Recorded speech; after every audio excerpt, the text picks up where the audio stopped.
Greetings and salutations, guys. I'm going to review Immaculate today, which is the new horror movie directed by Michael Mohan, written by Andrew Lobel, and starring Sydney Sweeney, kind of right in the middle of her becoming a very big star of late.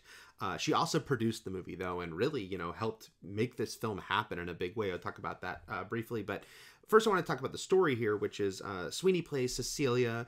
She is a young nun. She moves to Italy, joins a convent, and she is kind of trying to fit in this unfamiliar terrain for her when suddenly she finds herself pregnant. And she has not had sex. And so there are crazy giant implications of what it means for her to be pregnant that cause a lot of reactions. And understandably, this is all very chaotic for her and her trying to figure this out. While she's starting to notice some very odd, unusual, creepy / disturbing things happening around her, and the behavior of some of the other nuns, and things at night, and things that she's seeing maybe in her mind, maybe a bit of both. And we start to kind of get more and more information on that. I really like this movie. I think it is sort of a very confident film, really knows what it wants to do, and kind of hits the right beats. In some ways it's a throwback to the 1970s nunsploitation movies, which were a whole subgenre involving nuns. But I really like tonally how they approach it, which is it keeps a straight face the whole time, even though you understand that everyone involved, including Mohan and Sweeney, who are very much partners here, this is their third project together, that what they're doing is very outrageous, and that there is very big, bloody and gory moments, and moments that are definitely meant to sort of shock you, and I think do so in a fun way. There were moments I was like laughing at the audacity in a great way, but it doesn't play things campy. It keeps that sort of straight face on it, and I actually really like that, and I think they really sort of commit to it in a cool way. The movie does rely plenty on jump scares, and I know jump scares, even if they're like cheap or not, is sort of a divisive thing. I think jump scares are great when they're done well, and they're done very well here. There is one in particular I just really thought was great as far as the execution of it, and that build up, that tension, knowing that the audience is sort of waiting for something to happen, and then suddenly it does. It got me good, and that's what I want from a jump scare. It's a pretty small main cast, really.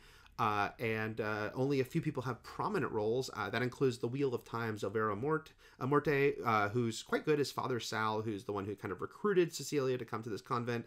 And then I'm going to massacre her name, I'm very sorry, Benedetta Porcaroli. You have a great Italian name that I just made sound terrible. But she plays Sister Gwen, and she kind of becomes Cecilia's one true buddy in this place. And I really enjoyed their dynamic, because I think the movie does a good job of establishing what a fish out of water Cecilia is.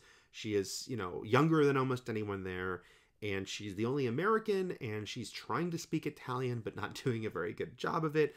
And so Gwen kind of being this one other person who's similar in age to her and that she can connect to, they have a nice rapport there. The movie kind of just sort of builds and builds to a very wild conclusion, and a very memorable, long final shot in which things happen.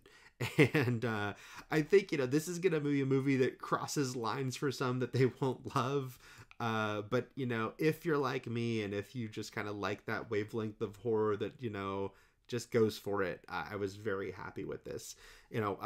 Sydney Sweeney, again, this is her sort of passion project. She read this script, auditioned for this movie, actually, when she was 16, 10 years ago, and then worked to make it happen, over the years. And she got it redeveloped, and she had the script rewritten. And it's kind of really cool to see her using her newfound success to do a film like this that she really wants to happen. And it's been fun seeing interviews with her talking about horror movies she loves and horror performances.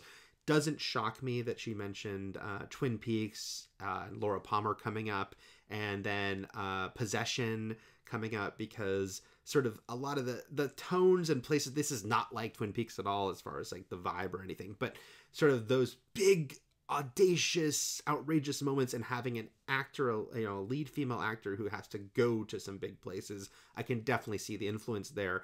Especially by the end of the film, has it sort of escalates, and her performance has to escalate, and what she does. And I just I love how she sort of very, very much commits to it. You know, there's some quibbles I might have is about sort of some of the backstory or lore, and I think there's some questions not answered about who knows what here, as far as there's all these nuns, but you know, the level of involvement some might have over others with certain occurrences, I think, was a little murky, and when certain conversations might have been happening or didn't happen. But it was sort of a minor thing to me. The actual explanation for what has happened, I'm not going to give away what the explanation, but I loved. It is bonkers. It's one of those things where to tell someone, oh, here's what's actually happening in Immaculate is, you know, if someone said, I don't care about spoilers, you would have a fun time telling them, because it's just like, here it is. Here's your succinct way. And this movie in general, it's not like Malignant, but I think it's, you know, it can be distant cousins of Malignant as far as that, you know, we are going for it. We want to get this fun reaction out of you with this movie and with everything we're throwing at the screen. So yeah, I quite enjoyed Immaculate.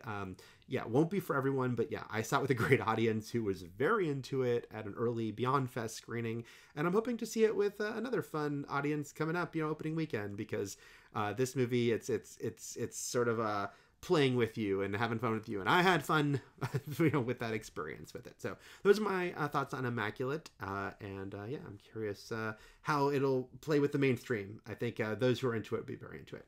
All right guys, that's it for now. Take care.